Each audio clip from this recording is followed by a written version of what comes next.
Bom, família, hoje nós estamos encerrando, agora a gente pode falar um ah. Nós estamos encerrando a série Lares e Legados, série que demos início neste mês de abril, e nós estamos encerrando hoje com o terceiro episódio. Uma série de 3 episódios onde nós estamos construindo, dedicando tempo para construir fundamentos familiares, fundamentos importantes para poder, de fato, trazer uma fortificação para os nossos lares. Quem esteve aqui no culto da visão que aconteceu em dezembro, sabe, né, que um dos pilares ao qual nós temos caminhado como igreja, né, a visão que o Senhor tem nos dado como comunidade local, passa pelo fortalecimento das famílias. Então, claro que numa série nós não conseguimos destrinchar tudo aquilo que entendemos ser importante para a família, seja para o casamento, seja para a criação de filhos, e por isso, inclusive, nós temos o curso de casais chegando. Então isso vai ser um tempo um tempo importante de mais edificação para as nossas famílias. Então te encorajo muito, mesmo que você já tenha feito no ano passado esse curso de casais, te encorajo a fazer de novo. A gente está passando por um update, e a palavra de Deus, né, ela é vida para a nossa vida, nós precisamos dela todos os dias. Então eu te encorajo muito a participar desse curso de casais. Mas recapitulando a nossa série, nós abrimos a série falando sobre conflitos conjugais. Há 2 semanas atrás nós falamos sobre isso, trazendo aqui princípios importantes para que você possa ter ferramentas espirituais da palavra para lidar com as dificuldades que acontecem dentro do casamento. Então nós passamos ali por 4 ou 5 dos principais conflitos conjugais, pelas maiores questões que causam divórcio, e isso está edificando também você que é solteiro, né? Você que já deseja começar certo. Então, eu oro que você continue conectado nesse tempo aqui também.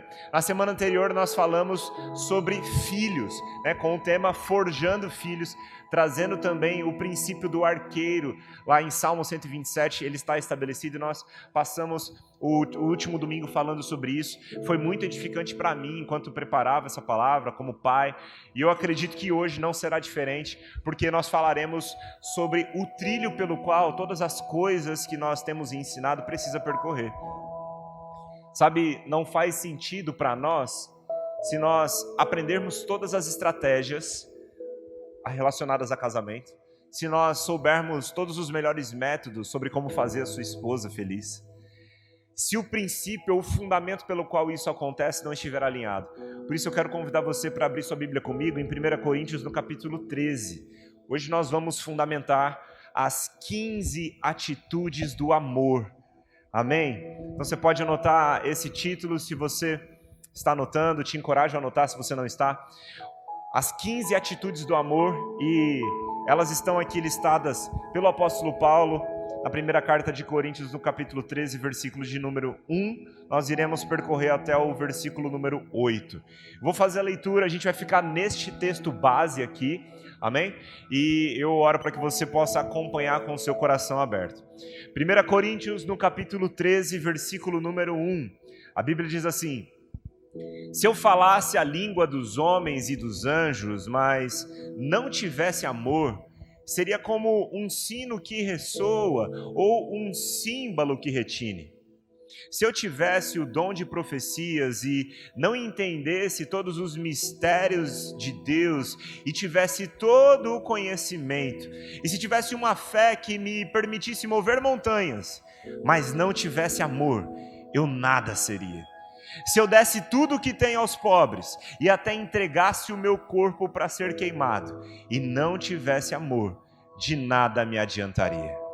Vamos fazer uma pausa aqui. Eu acho muito interessante na introdução dessa temática que Paulo, antes dele começar aqui no capítulo 13, ele fecha o versículo 12, após ter falado sobre os dons, ele fecha esse capítulo dizendo que agora, ou seja, depois de ter falado sobre os diversos dons, sobre os dons que agem de forma muito sobrenatural, sobre os dons que Deus nos concedeu, inclusive para a manifestação de milagres, para a glória dele, ou seja, depois que Paulo fala de todos esses dons, de coisas sobrenaturais acontecendo, de coisas maravilhosas acontecendo, de coisas divinas acontecendo, da provisão que Deus nos deu para isso, ele finaliza dizendo: agora, porém, eu vou lhes ensinar um estilo de vida que se sobressaia aos demais. Agora eu vou lhe mostrar um caminho ainda mais excelente. Vai comigo lá, Juninho, por favor, 1 Coríntios 12, no último versículo. Não sei qual é o último versículo, mas você vai conseguir ver aí. Paulo, ele finaliza dizendo: agora, porém, eu vou te ensinar sobre um caminho ainda mais excelente. Afinal, ainda que carreguemos dentro de nós toda a capacidade, todos os dons, e até mesmo, como disse, todas as estratégias para cuidar, para zelar pela nossa casa, não faz sentido se nós não tivermos amor. Não faz sentido porque o amor... Não precisa não, pode continuar onde estava. Porque o amor é o trilho.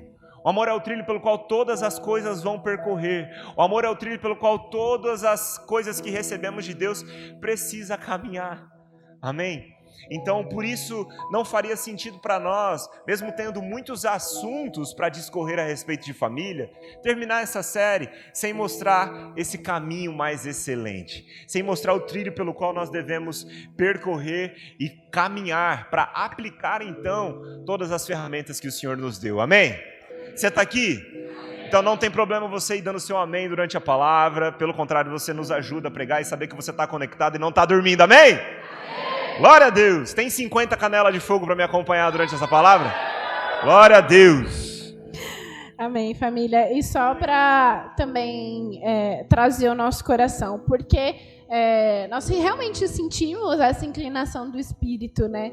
Quando nós falamos sobre a família, um aspecto familiar, todos nós viemos de uma família, certo?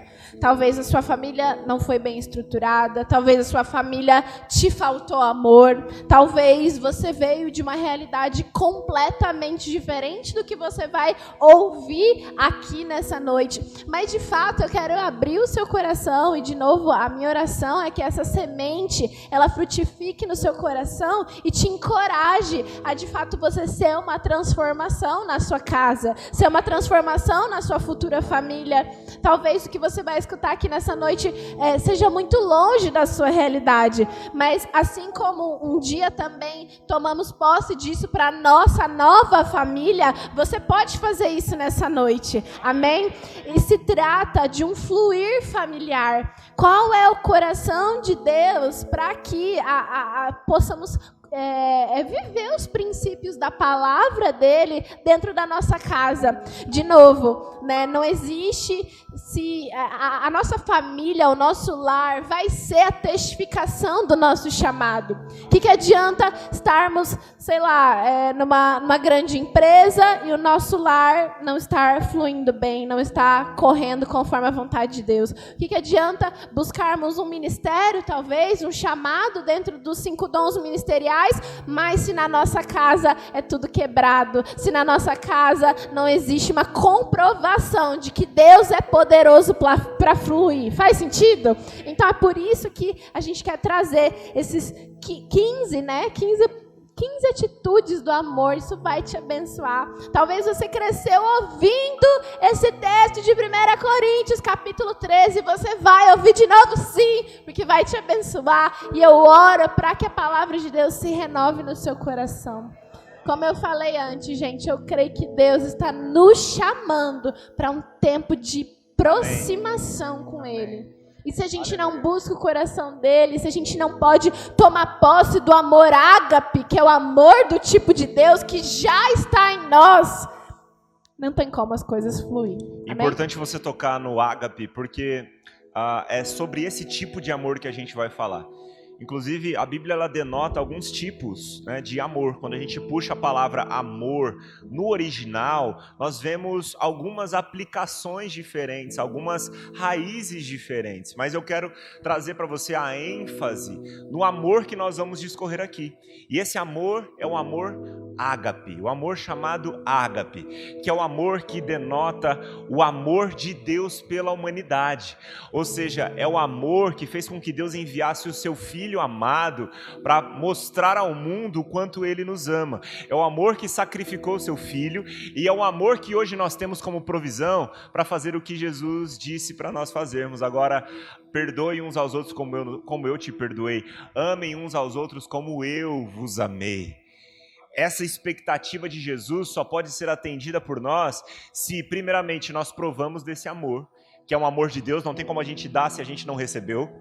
Amém?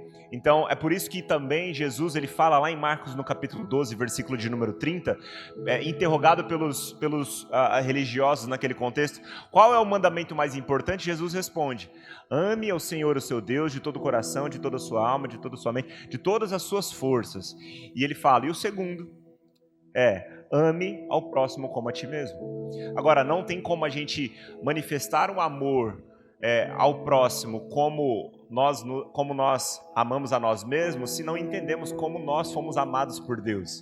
Então, por isso que é nesse lugar do amor de Deus, é nesse lugar onde eu gero relacionamento com Deus, é nesse lugar onde, conforme 1 João fala, nós os amamos porque Ele nos amou. Nesse lugar nós recebemos essa provisão para amar como Deus nos ama, amém? Então, não é do tipo de amor que nós ouvimos por aí, não é qualquer tipo de amor.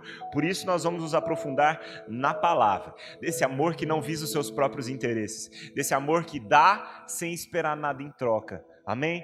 Então, entrando aqui na palavra com você, eu quero continuar agora no versículo de número 4, para começar a trazer a aplicabilidade prática desses 15 pontos. Nós precisaremos passar rápido por cada um deles, afinal são 15, mas eu oro que você fique bem conectado aí, anote tudo que você conseguir, depois escute essa palavra novamente para você poder aplicar. Afinal de contas, a palavra não vai mudar a nossa vida se ela não for aplicada. A palavra não praticada é apenas uma mera informação, mas se ela chega com revelação, ela precisa ser praticada. E é nesse lugar da prática que nós provamos dos efeitos redentivos do Senhor da nossa vida, amém? Então, o desejo é que você aplique isso na sua vida, no seu casamento. Afinal de contas, esse amor ágape não é um amor ou tipo de amor apenas para ser aplicado no casamento. É um amor para ser aplicado na relação humana, mas dentro do casamento, ele é muito importante, obviamente, e nós vamos fundamentar algumas práticas que vão nos ajudar a entender a aplicabilidade dentro desse contexto do matrimônio, amém? Então, pode falar. Como filhos também, como irmãos, como pessoas que se relacionam, nós precisamos desses princípios, amém? Versículo número 4. Vamos lá. 1 Coríntios 13, 4. O amor é paciente e bondoso. O amor não é ciumento, nem presunçoso, não é orgulhoso, nem grosseiro, não exige que as coisas sejam à sua maneira, não é irritável, nem rancoroso, não se alegra com a injustiça, mas sim com a verdade. O amor nunca desiste, nunca perde a fé, sempre tem esperança e sempre se mantém firme. Um dia, profecia, línguas e conhecimento desaparecerão e cessarão, mas o amor durará para sempre. Quem pode dar um glória a Deus? Talvez seja a sua primeira vez numa igreja. Eu creio que provavelmente, mesmo que você nunca tenha lido a Bíblia, você já ouviu esse versículo, se você já foi num casamento. De fato, a gente nos casamentos, nas celebrações de casamento, nós fazemos questão de ler e fundamentar esse texto das Escrituras aqui, porque, como disse, né, é o meio pelo qual tudo flui e deve fluir na nossa vida. Mas hoje nós vamos nos aprofundar nisso. Eu quero começar falando agora do ponto número 1. Quando a gente vai para o texto, a gente vê o texto falando, né, Paulo falando, o amor é paciente. Primeira atitude do amor é a paciência, o exercício da paciência. Paciência que, não por acaso, é fruto do Espírito. Paulo, escrevendo aos Gálatas, no capítulo 5, versículo 22, ele fala sobre a paciência que vem num pacote quando nós recebemos Jesus. Quando nós olhamos, nós vemos ali, né, os 9 aspectos do fruto do Espírito Santo. Quantos aqui creem em Jesus como Senhor e Salvador das suas vidas? Quantos aqui entregaram suas vidas a Ele? Amém. Então diz assim para você mesmo, tem paciência aqui. Tem paciência aqui. A paciência é um aspecto do fruto do Espírito. Se o Espírito Santo habita em você, tem paciência aí, crente. Então, para de falar que você não tem paciência. Eu não tenho paciência. Quando você... Vamos lá, não estou querendo ser religioso aqui, mas apenas para a gente corrigir a nossa fala. Isso é importante para mim, para nós, para todos nós. Quando você fala que não tem paciência, é como se você estivesse falando que Deus não te deu o que na verdade Ele já te deu. O que falta para nós é o exercício, é a prática, é a aplicabilidade. Isso também não acontece por acaso, não é por osmose. Você precisa decidir praticar e você tem de onde puxar. Então, a renovação na sua mente nisso vai te lembrar. Eu já tenho essa provisão para lidar com isso, amém? Glória a Deus. E Efésios no capítulo 6, versículo 4, você quer ler para falar sobre isso? Quero. Tem esse texto, os filhos amam, né? Aqui fala assim, pais, não irritem os seus filhos, antes criem-nos segundo a instrução e o conselho do Senhor. Aqui existe uma instrução paterna, né? Mas eu creio que ela pode ser aplicada para nós, como filhos de Deus. É importante a gente se posicionar de duas formas, né? Em paciência, mas também não incitar a ira de outra pessoa. Por exemplo, dentro da nossa casa, a gente tem, né, os nossos cresceres. Gente, vocês estão vendo que está sendo um exposed aqui nessa série, né? Sim, se vocês querem ouvir todas as nossas dificuldades, escute as ministrações. E é uma coisa que na nossa casa a gente fala um pro outro. A gente fala assim... me ajuda, tipo, você tá me provocando, me ajuda, não faz isso, você tá, tipo, como é que a gente fala? É isso. Tá bom. Então, existe essas duas facetas, sabe?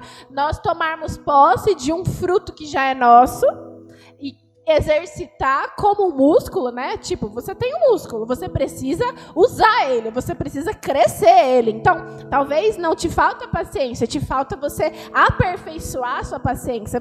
Te falta, de fato, no momento onde alguém te irrita, alguém te provoca, você respira fundo, ora em línguas na sua mente, 1 segundo. E aí você não comete um pecado. Muito bem. Mas, ao mesmo tempo, você se posiciona como alguém que não vai provocar.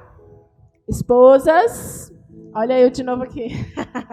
A gente sabe o momento onde a gente está dando pequenas... Como chama? Tipo... Cutucadas. Você sabe. Eu faço isso também. Me perdoa.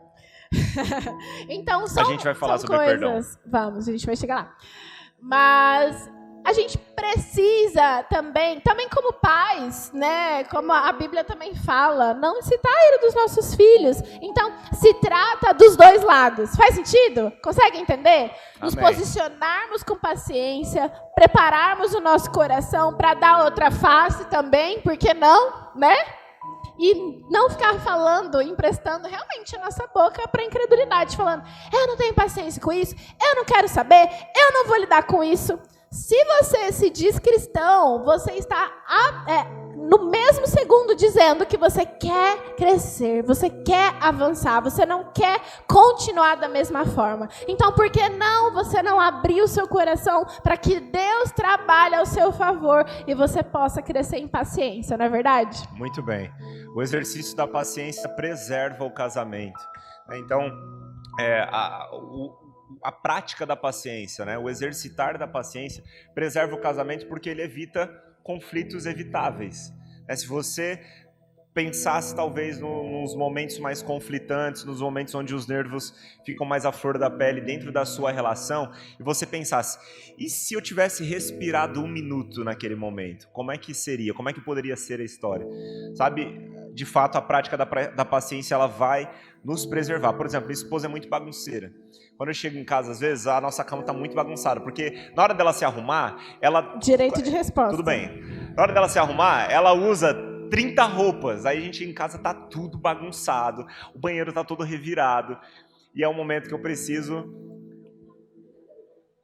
exercitar a paciência, porque não é uma coisa que a gente não conversa, a gente conversa. Só que eu sei, a minha paciência vai me fazer lembrar, vai me fazer também respeitar e considerar o lado dela, que ela teve só 3 horas para se arrumar antes de vir para a igreja. Então não dava tempo dela provar 50 peças de roupa e guardá-las. Então eu entendo isso e preciso respirar e falar, ok, eu quero dormir em paz, né? Não é isso? E aí e ela pode dar um exemplo agora para poder... Você pode dar um exemplo do meu lado, ao invés de se defender, porque a gente vai mais rápido e vai dar um equilibrado aqui. Não, eu quero trazer outras facetas, não só de casamento.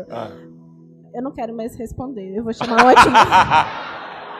Eu quero um advogado. A gente vai chegar na parte do perdão. Vai. Por exemplo, a Luma está numa estação que ela quer fazer tudo sozinha. Ela está aprendendo, ela está se desenvolvendo, e eu incentivo muito essa autonomia nela, né? E, por exemplo, aqui na igreja mesmo, ela agora quer subir as escadas sozinha, gente. E ai de você querer ajudar. Ela já fala assim... É engraçado, ela fala, me solta, me deixa, sozinha, quer sozinha. Ela fala desse jeito. E para isso eu preciso de paciência, porque às vezes a gente está com pressa, está correndo, eu só quero pegar ela no colo, subir correndo, mas eu sei que esse momento de crescimento dela é também quase até uma metáfora, né? Cada degrau que ela está subindo, ela está se desenvolvendo. E eu preciso de quê? De paciência, para que ela erre, para que talvez ela precise de uma mãozinha, mas eu encorajar ela ao crescimento dela. E para isso eu preciso ter paciência, gente. Eu respiro fundo, eu oro em línguas.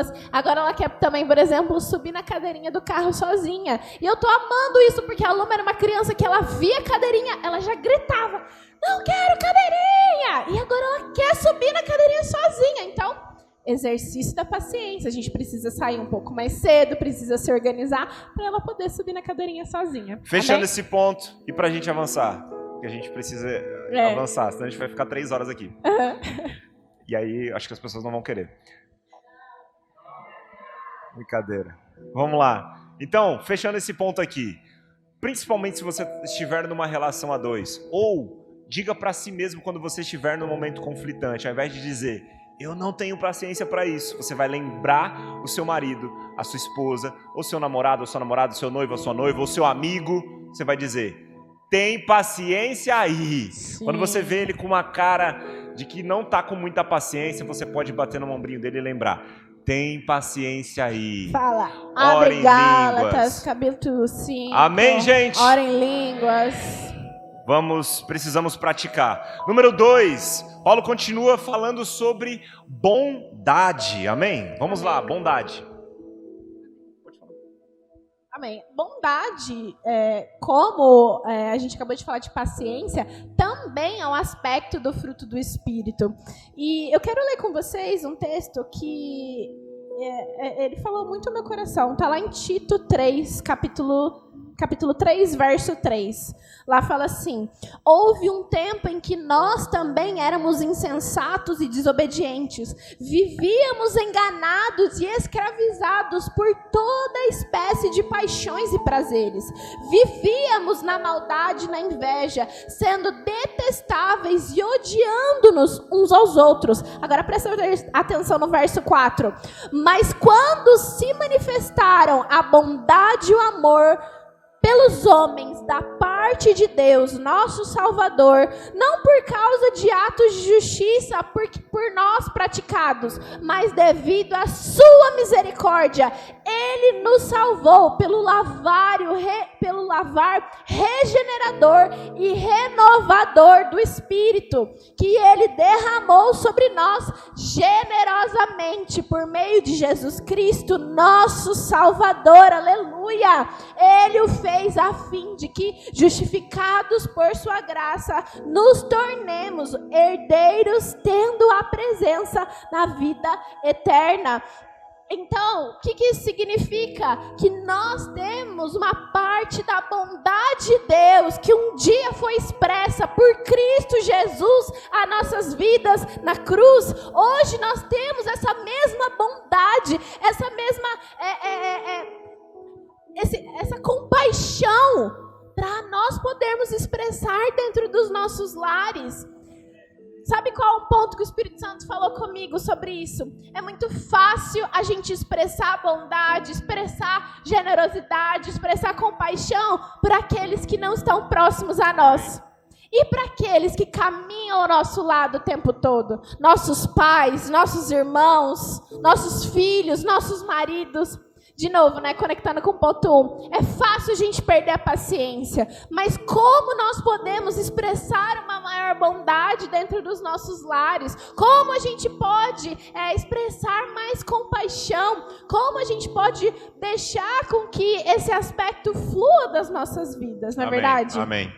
Uma vez eu ouvi um pastor falando que, quando interrogado sobre ele já ter pensado em divórcio, ele falou, olha, pensar em divórcio eu nunca pensei não, mas em homicídio algumas vezes lá em casa. Casamento tem seus dias difíceis, né? Tem as suas guerras, tem as suas lutas. Às vezes parece que o marido vira inimigo da mulher, a mulher vira inimigo do marido, os filhos... Gente, enfim, por isso a gente precisa de Deus, gente. Imagina um monte de pecador tentando viver a vida com a sua própria forma, não tem jeito, a gente precisa de Deus, a gente precisa do Espírito Santo. E a questão é pensar, se a bondade de Deus foi manifesta por mim na cruz do Calvário, e se eu recebi dessa bondade e nela veio também provisão para que eu manifeste essa bondade, eu preciso pensar se as minhas atitudes manifestam bondade como a bondade de Deus foi manifesta ou maldade. Amém?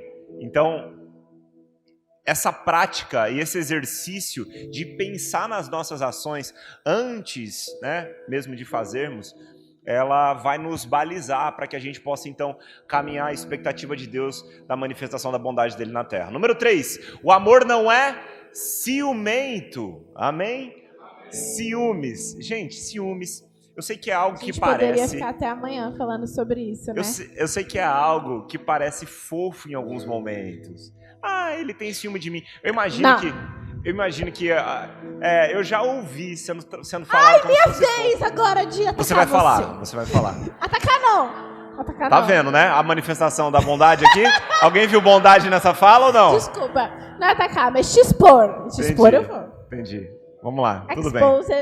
Lucas Paulo. Eu não lembro onde que eu tava, gente. Desculpa. Me perdi. Parece fofo, ciúme. Eu já ouvi algumas falas como se... Sabe quando a menina começa a se sentir amada e aí, sabe, ele tem um ciúminho de mim. Parece que eu já ouvi falar que tipo, é bom um pouco de ciúme. Vamos lá. A gente precisa saber separar as coisas aqui. Amém? Zelo, cuidado é uma coisa. O ciúme não é um sentimento bom. E você talvez pense, pastor, mas a Bíblia diz que Deus tem ciúme de mim. Quem já leu essa passagem? Quem já ouviu aquela música? Ele tem ciúme de mim, assim?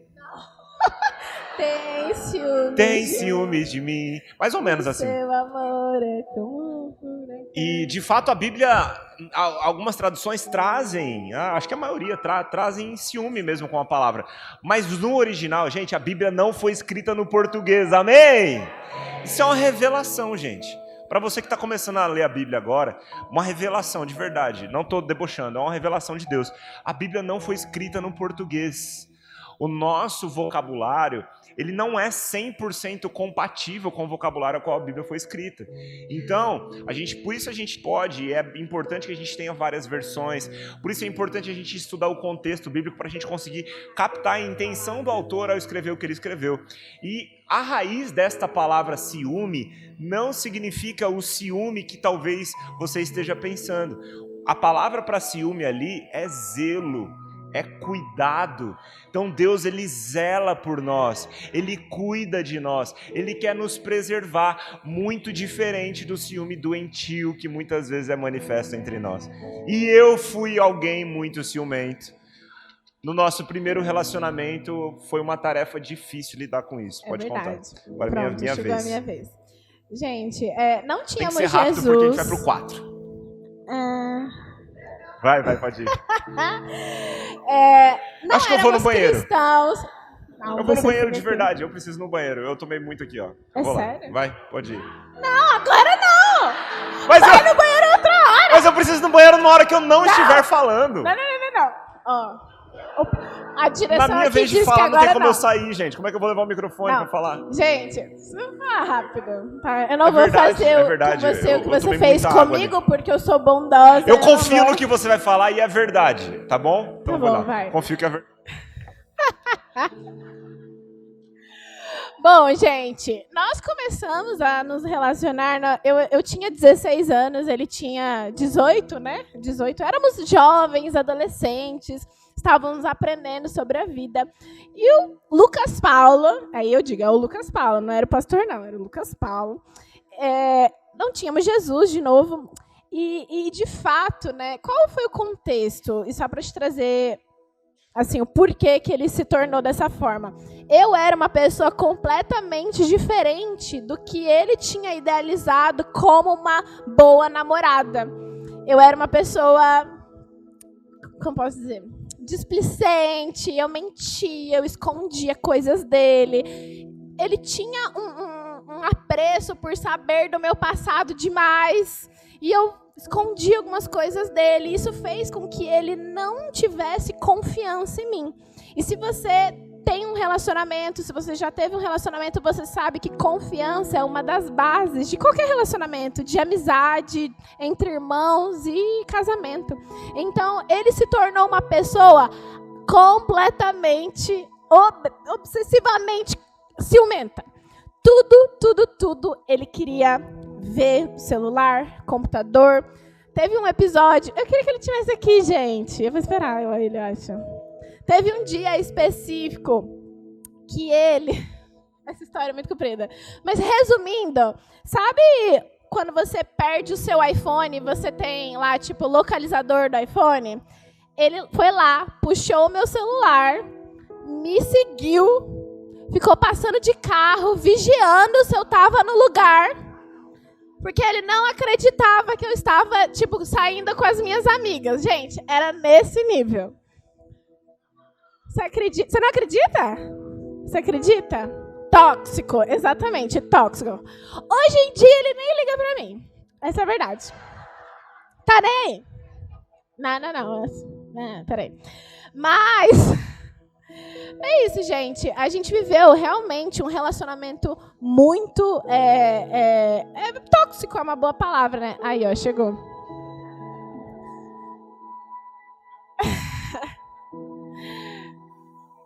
Eu contei que você me perseguiu. Sim. Amém. É verdade? É verdade. É verdade. Eu era meio maluco. A gente não sabia lidar muito bem com relacionamento. E naquela época, você falou também que você me dava alguns motivos, assim, de vez em quando. Então, às vezes, para se esquivar de algum conflito, ela, tipo, cortava um pouco o assunto. E aí eu ficava... Entendeu? Eu mentia pra você. Então, isso era muito ruim. Isso, né, bagunçava a confiança que nós tínhamos um no outro. E aí a manifestação do ciúme vinha. Persegui essa mulher uma vez. Cheguei lá... Duas. Vezes. Na segunda, você contou o que aconteceu na segunda? Não. Ah, não, você não vai contar essa história. Tá no livro.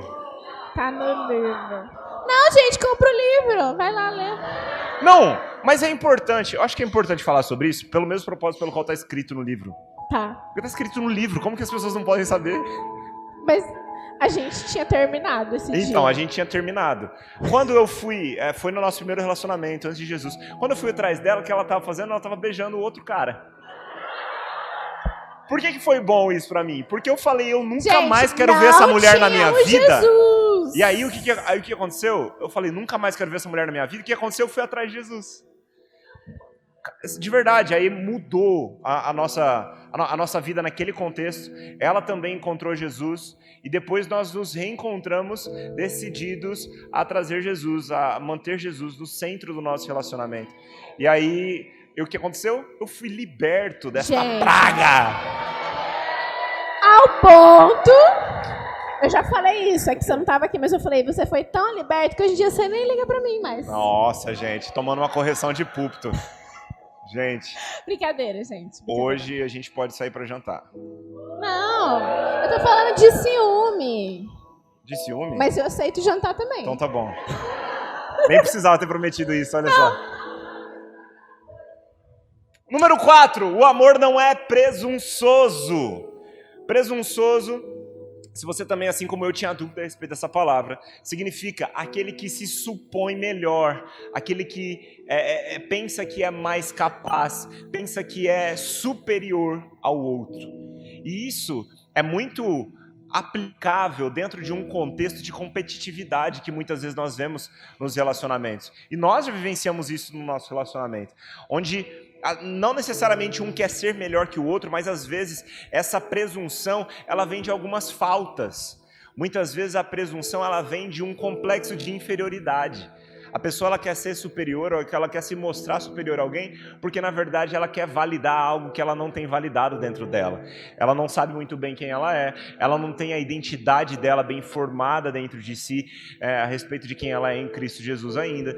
Então muitas vezes essa presunção, ela denota a falta que alguém tem dentro de si a respeito de algum aspecto. E eu acho que isso se encontra também em muitos relacionamentos entre irmãos. Quem tem irmãos aqui? Todo mundo quase. Eu não sei você, mas eu, por exemplo, cresci num ambiente que os meus pais comparavam muito os irmãos entre uns aos outros, sabe? Um era melhor nisso, outro melhor era naquilo. E para nós não foi um ambiente saudável. Até hoje nós temos um pouco de dificuldade, eu e meus irmãos, porque existiam coisas que nós éramos equiparados que não deveríamos ser. E isso surge de um lugar que entra no seu coração como uma raiz que não vai frutificar de uma forma positiva. Você pode ter certeza disso. Então, quando aqui a carta nos instrui a não termos presunção no nosso relacionamento, toca isso também como irmãos, como família, como filhos. Amém? Amém, glória a Deus. Então, qual é a base para isso? Sempre o que Jesus fez por nós.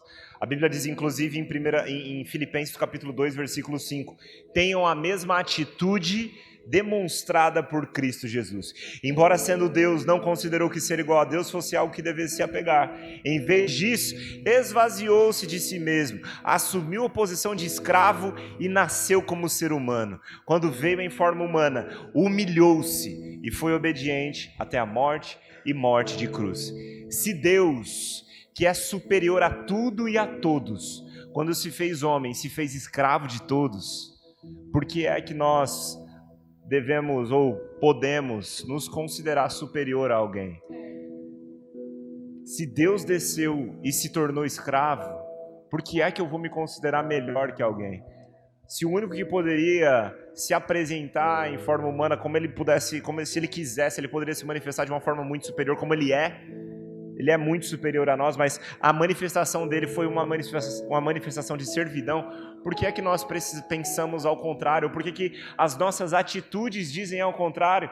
Casais, a relação de aliança é uma relação de parceria. Nós somos parceiros, e uma coisa muito importante que virou uma chave dentro do nosso relacionamento foi perceber que como parceiros nós formamos um time, e como um time nós somos muito melhores. Como um time, eu entendo que eu tenho qualidades que estão na Mariana, que antes eu não tinha sozinho. A Mariana, ela tem, por exemplo, atributos de sensibilidade que são muito melhores do que os meus, mas eu tenho esse atributo nela, porque nós somos um, e como andamos juntos, como estamos em parceria, ela tem a sensibilidade para coisas que eu não tenho, mas tendo ela tal sensibilidade, eu sou beneficiado com isso. Faz sentido para você? Eu tenho a organização que o Lucas Paulo tem. Aleluia! Pela fé. Faz sentido? Então, dentro do casamento, nós precisamos olhar com essa ótica de time. A competitividade ela vai nos separar disso. Mas se nós olhamos e entendemos que, primeiro, nós não somos superiores, mas entendendo que nós somos um. Olha só, não somos superiores, mas nós somos um. Como um, nós somos muito melhores, amém? Número 5, amor não é orgulhoso. Tiago 4,6, a Bíblia diz. Eu amo esse texto, gente. Todavia ele nos outorga graça ainda maior.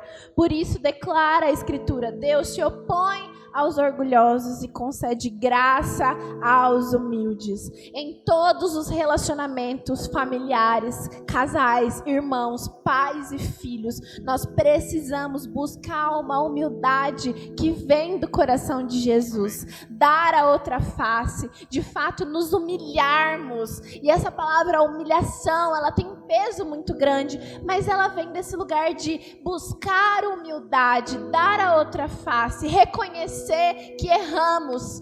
Quão maravilhoso é, gente, pedimos desculpas, reconhecermos os nossos erros, não só para os nossos maridos, não só para as nossas esposas, para os nossos filhos, para os nossos irmãos. Que palavra-chave maravilhosa para reestabelecermos relacionamentos, não é verdade? Que custa a gente reconhecer que a gente erra? Erramos, gente. Erramos todos os dias. Porque somos tão orgulhosos em pensar que somos perfeitos, não somos. O perfeito habita em nós, com certeza, mas ele vai ser o lugar onde nós vamos buscar sermos humildes como ele, amém? Aleluia. Número 6, o amor não é grosseiro. Colossenses 4:6 eu vou ler e você pode destrinchar. A Bíblia diz: o seu falar seja sempre agradável. Repita comigo, agradável. Conta com a pessoa do seu lado e diga agradável. Diga de forma agradável. O seu falar seja sempre agradável, olha só, e temperado com sal. Um bom tempero do sal, ou seja, na medida, não é nem mais nem menos, é bem temperado com sal, para que saibam como responder a cada um. Gente, o como importa tanto quanto o motivo. O como importa tanto quanto o momento. Existe uma regrinha dos 3 M's que nos ajudam muito a entender essas coisas. Primeiro M, o motivo. Segundo M, o momento. E o terceiro M, o modo. Então, quando nós precisamos comunicar algo, principalmente se é algo determinante, importante, precisamos entender, é o momento para isso? Ok, é o momento para isso. Estou com a motivação correta? Ou eu quero apenas disseminar amargura, ou eu quero apenas vomitar as minhas sei lá, as minhas queixas, as minhas frustrações. Então, o momento é correto, ok? A motivação é correta, ok, mas agora também tem um modo. Existe algo, né, dentro da comunicação que se chama tato. E tato é bondade habilidosamente estendida. Então, quão maravilhoso é a gente continuar exercendo bondade nas nossas palavras. Como a palavra de Deus aqui fala, eu amo esse texto. A gente precisa temperar de forma equilibrada. Muito sal estraga, pouco sal é sem graça. Então a gente precisa buscar a sabedoria dos céus para a gente poder se comunicar. Quão maravilhoso é você poder usar suas palavras ao seu favor, porque as palavras elas vão ou construir ou destruir.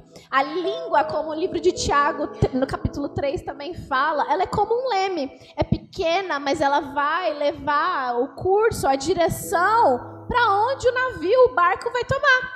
Então, por que não a gente buscar sabedoria? E a Bíblia também nos ensina, né? Se falta sabedoria, devemos pedir a Deus. Amém?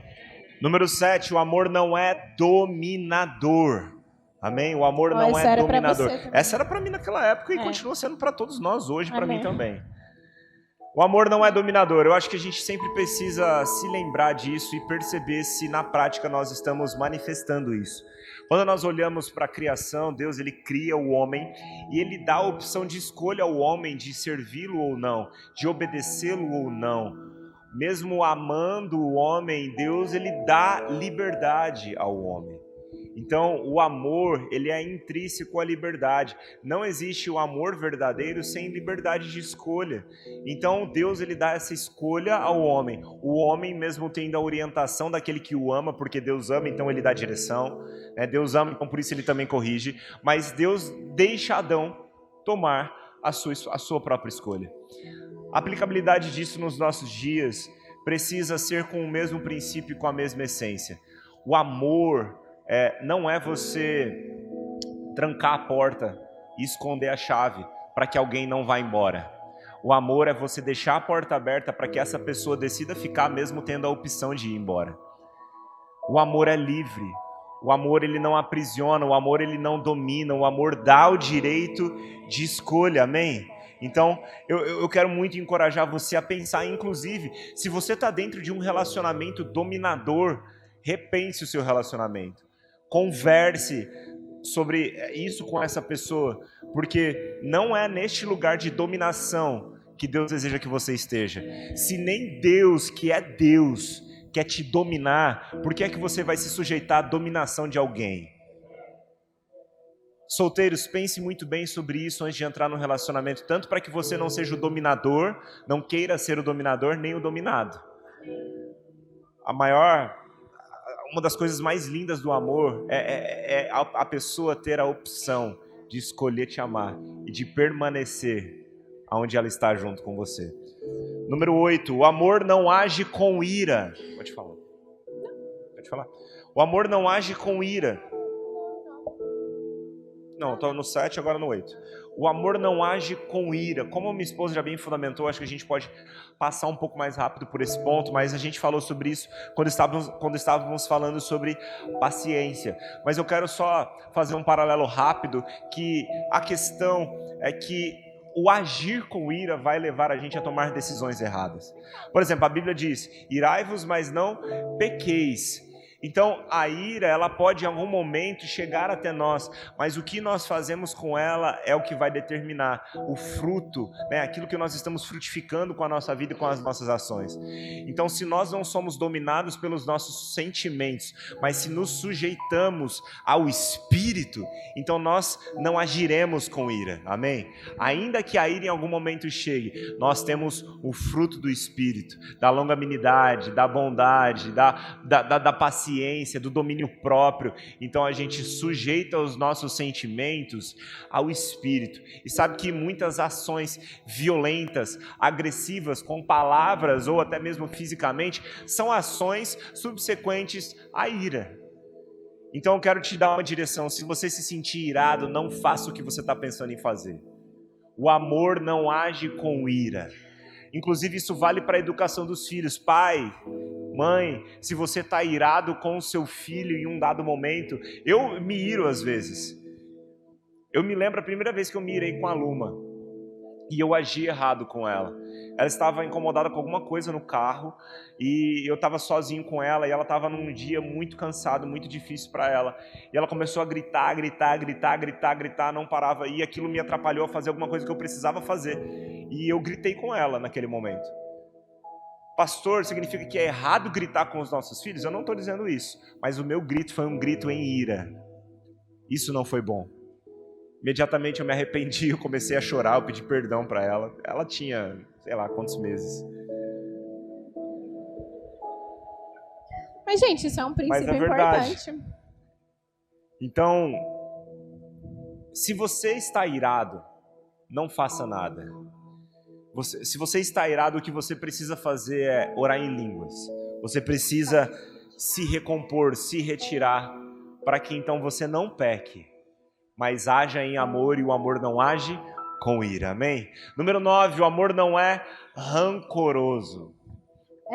A gente tem uma ministração no nosso Spotify que a gente fala sobre perdão, e de coração, eu creio que Deus ainda está movendo o coração dessa casa sobre perdão, amém? Se você tem algo no seu coração sobre isso, eu quero te convidar a você ouvir essa ministração, porque foi bem específica, mas de fato, perdoar é como se fosse a base de todos os relacionamentos. Erramos o tempo todo e precisamos perdoar o tempo todo, precisamos decidir perdoar o tempo todo.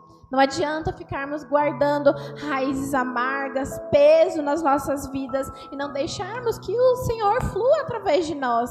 Então, a gente precisa ter esse coração perdoador dentro de todos os relacionamentos, não só com o marido, com a esposa, mas com os nossos filhos, com os nossos irmãos, com os nossos vizinhos.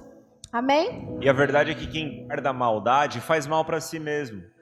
Existem, inclusive, evidências científicas que mostram que a falta de perdão, a amargura, ela é uma raiz que gera muitas enfermidades. Desde uma enfermidade na alma, né, mas uma enfermidade que também se manifesta de forma física. Muitas pessoas estão enfermas, eu não estou dizendo todas, tá? Para você não usar isso como uma regra. Todo mundo que está doente é porque não liberou perdão, não é isso. Mas muitas pessoas, sim, estão enfermas por falta de perdão, porque estão guardando uma semente má, uma raiz de amargura. E essa raiz de amargura amarga a sua vida e se manifesta no seu corpo, te deixa doente. Então, qual é a prática aqui? Perdoe uns aos outros como eu vos perdoei. Essa é a instrução do nosso mestre para nós. Agora, a baliza do perdão, ela é extremamente alta. A baliza do perdão é o perdão de Deus. O perdão de Deus não esperou nós merecermos esse perdão para que então ele decidisse perdoar. O perdão de Deus foi um perdão incondicional, ele decidiu perdoar sem uma condição pré-estabelecida do homem. O perdão está lá, estabelecido por Deus. O que cabe a nós é nos apropriarmos dessa obra de perdão, mas o perdão de Deus, ele já foi realizado, ele já foi consumado. Da mesma forma, nós precisamos agora perdoar uns aos outros como Cristo Jesus nos perdoou, com base nesse amor, que não olha para os seus próprios interesses, que não espera nada em troca, mas que age simplesmente porque ama. Número 10, o amor não é injusto. Aleluia! Deus, o nosso Deus, ele é perfeito, ele é incorruptível, ele é plenamente justo, por isso ele age conforme a sua justiça. E a justiça de Deus, ela é reta e ela também é cheia de misericórdia. O significado de justiça, para que você não confunda justiça com juízo, a justiça é dar a cada um o que lhe é de direito, né? O juízo tem a ver com a execução, né, da justiça, mas a justiça em si é essa posição de você estar com aquilo que lhe é de direito. E na Bíblia, a palavra nos mostra, em 2 Coríntios, no capítulo 5, versículo 21, que Deus, ele tornou pecado por nós aquele que não tinha pecado, para que nós fôssemos feitos justiça de Deus. Nós estamos numa posição de justiça, amém? E o que eu quero te dizer com isso é que essa justiça humana, ela não deve, ou ela não é como, a justiça de Deus, ela não é como a justiça humana. Muitas vezes nós querendo nós fazer justiça com as nossas próprias mãos, fazemos uma justiça que não tem a ver com a justiça de Deus. A justiça de Deus, ou seja, o dar de direito aquilo que era merecido por nós, foi entregar o seu filho para morrer por nós. Sabe, o dar de direito para nós foi aquilo que nós não merecíamos, foi aquilo que nós recebemos de graça. Então a justiça humana hoje precisa ser com base na justiça de Deus. Nós, os nascidos de novo, deve ser com base numa pergunta: a minha ação é como a ação de Deus? Essa justiça que eu estou tentando fazer com as minhas mãos é a justiça de Deus ou é uma justiça humana? É uma justiça pautada no amor, porque a gente está falando do amor. Amém? O amor, ele não age com injustiça. Essa injustiça, essa justiça que eu estou tentando fazer, é uma justiça com base no amor, ou seja, ela é íntegra, ela tem uma razão oportuna, mas ela não apenas tem uma razão oportuna, mas ela está agindo com integridade, com verdade, com uma boa motivação, ou seja, com uma motivação pautada no amor. A justiça de Deus manifestada em Cristo Jesus, para nos dar essa posição de justificação, foi entregar o seu filho para morrer mesmo quando ele não merecia. A Bíblia diz que ele se tornou pecado por nós. Quem? Aquele que não tinha pecado. Era justo que Deus morresse por nós? Humanamente falando, não.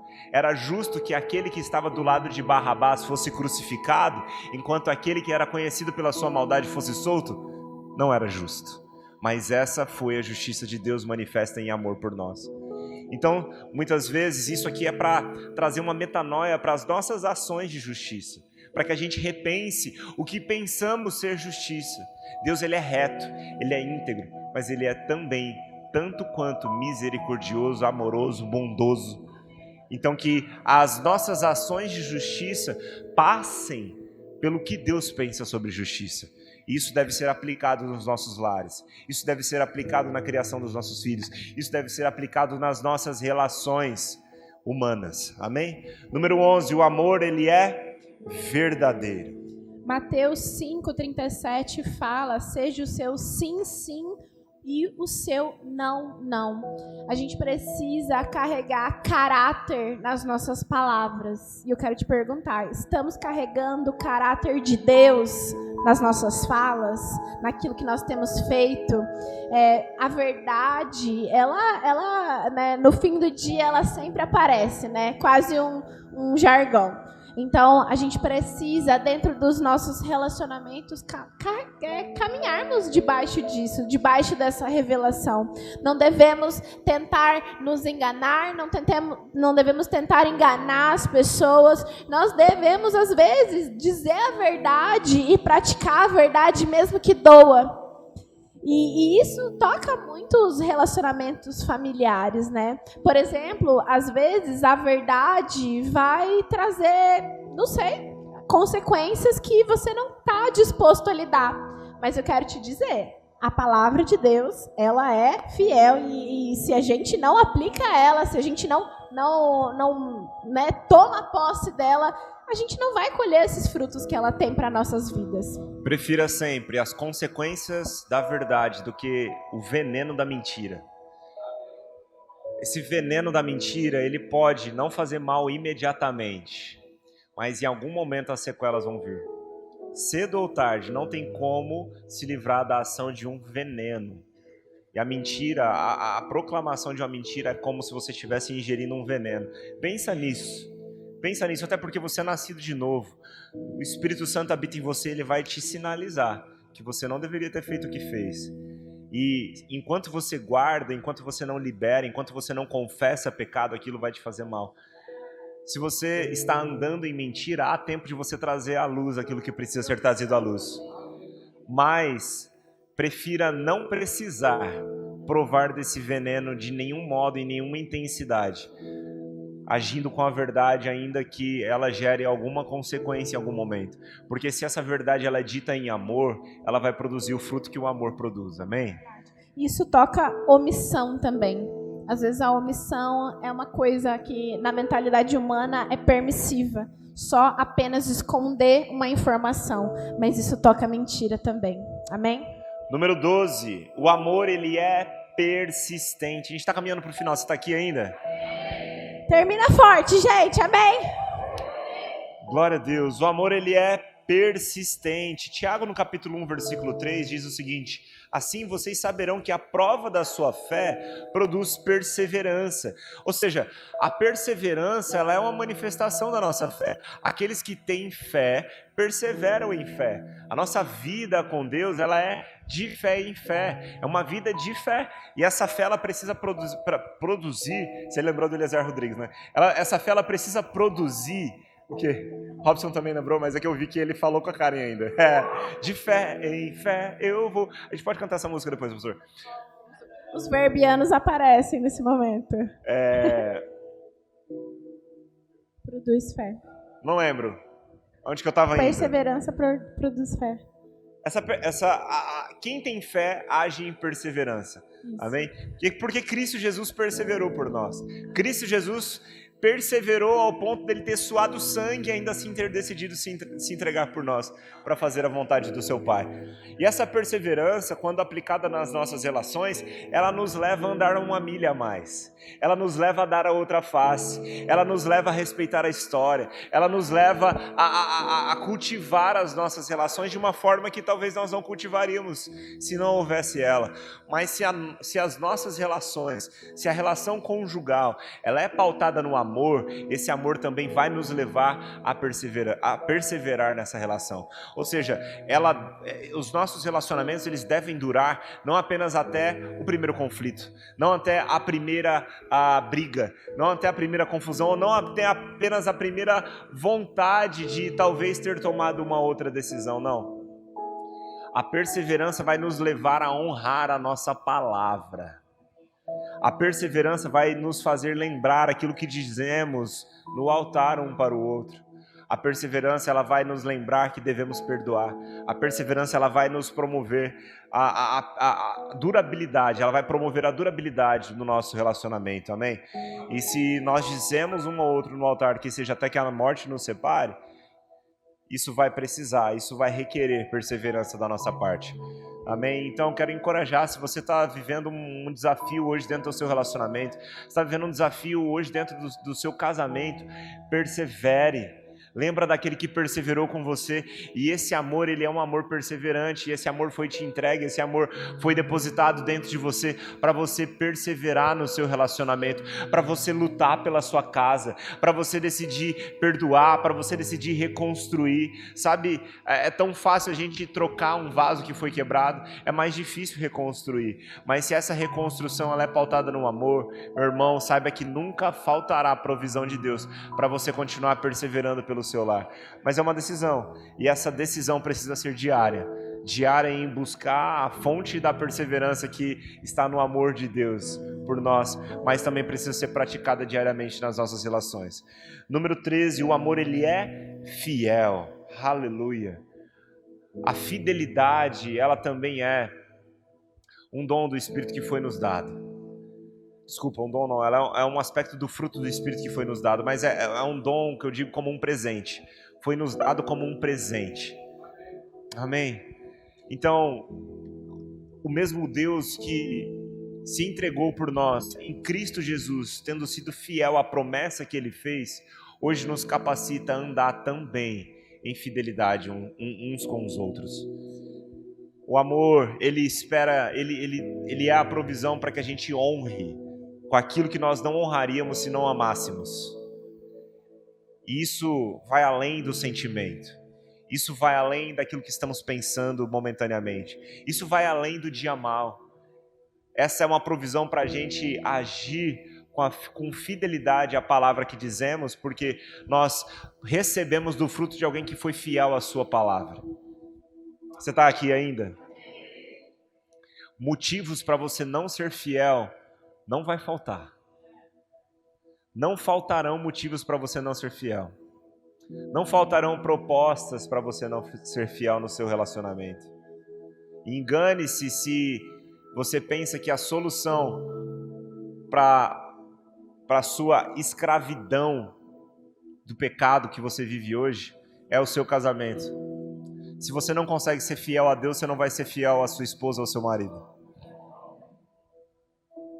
A solução para a sua infidelidade não é casar com alguém. Pelo contrário, você só vai fazer alguém triste com a sua infidelidade. A solução para a sua fidelidade é o amor de Deus. Entendendo que esse amor ele foi tão fiel ao ponto de ter entregue seu filho. Porque Deus ele não esperava que nós merecêssemos para entregar o seu filho, mas o compromisso de Deus consigo mesmo fez com que ele enviasse o seu filho. E é nesse lugar da entrega de Deus por nós que nós encontramos a provisão para caminharmos também em fidelidade. Porque se eu sou salvo porque um dia ele foi fiel, agora eu ando em fidelidade porque essa fidelidade me alcançou. Amém? Nós temos essa provisão. Nós podemos ser fiéis. A nossa palavra deve ser e pode ser, tem provisão para que seja como a Bíblia diz. Seja o seu sim, sim e o seu não, não. Amém? Aleluia. Número 14. É esperançoso. E a esperança, diferente da fé, ela tem a ver com expectativa. As duas vão caminhar juntas. Então, dentro do aspecto do amor, nós precisamos caminhar com expectativa, com a crença de que podemos crescer, podemos avançar, podemos ser moldados, podemos ter a esperança eterna no nosso Deus, no nosso Jesus, que vai vir nos buscar em breve. E é essa esperança que vai fazer o nosso coração apontar para a glória dele. Então, a gente precisa tomar a esperança no nosso coração para que seja uma motivação, para que a gente continue correndo com alegria, continue correndo com expectativa, continue buscando e não simplesmente num lugar confortável. Crendo em dias melhores, crendo no avanço para as nossas famílias. Eu sei porque sei que é muito fácil a gente olhar para uma situação e falar, causa perdida, não dá certo, impossível mudar, impossível continuar dessa forma. Mas eu quero te dizer, quando o nosso coração ele é firme em esperança, nós vamos crer no amanhã, nós podemos crer no amanhã, que o amanhã pode ser melhor, um dia após o outro, uma vitória após outra. É esse coração que precisa pulsar dentro de nós, não aceitarmos uma realidade, ponto final, não. Crermos debaixo de fé, mas com expectativa, com esperança de que há possibilidade de transformação. Amém? E número 15, o amor ele é firme. Isso significa que esse amor ele não é volátil, ele não é inconsistente, ele não é inconstante, ele não muda, ele é firme, é uma fonte segura. Esse amor é como um porto seguro. Aleluia, Jesus. Esse amor, meu irmão, é esse amor, mais uma vez, o amor do tipo de Deus. Talvez você olhe para si mesmo e fala: um dia eu também prometi que seria firme, mas hoje eu me sinto tão fraco. Talvez você esteja olhando demais para você. Eu quero te encorajar a olhar mais para a cruz. A cruz é a expressão de um amor que é tão firme, que o apego a essa obra, o apego à rocha da vida, o apego à obra da cruz do Calvário, nos faz caminhar de uma forma firme, constante, sempre abundante. Ainda que nós, em nossa humanidade, passamos por dias difíceis, ainda que nós, em nossa humanidade, venhamos a passar por momentos maus, por momentos baixos, quando nós olhamos para a cruz do Calvário, a gente se lembra de um amor que é firme, de um amor que foi manifesto ao mundo todo, de uma forma tão convicta, de uma forma tão clara, que lá há provisão para que a gente se apegue, e a gente pode se apegar de uma forma sem ter medo que esse amor não vai suportar as nossas falhas, as nossas dificuldades, porque Ele é firme, Ele é forte. Nesse amor há provisão suficiente para nos sustentar todos os dias das nossas vidas.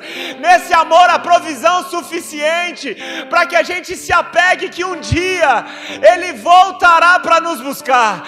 Nesse amor há provisão suficiente, há força suficiente para termos esperança no amanhã, para sabermos que esse Cristo Jesus é o próprio Deus manifesto em amor por nós.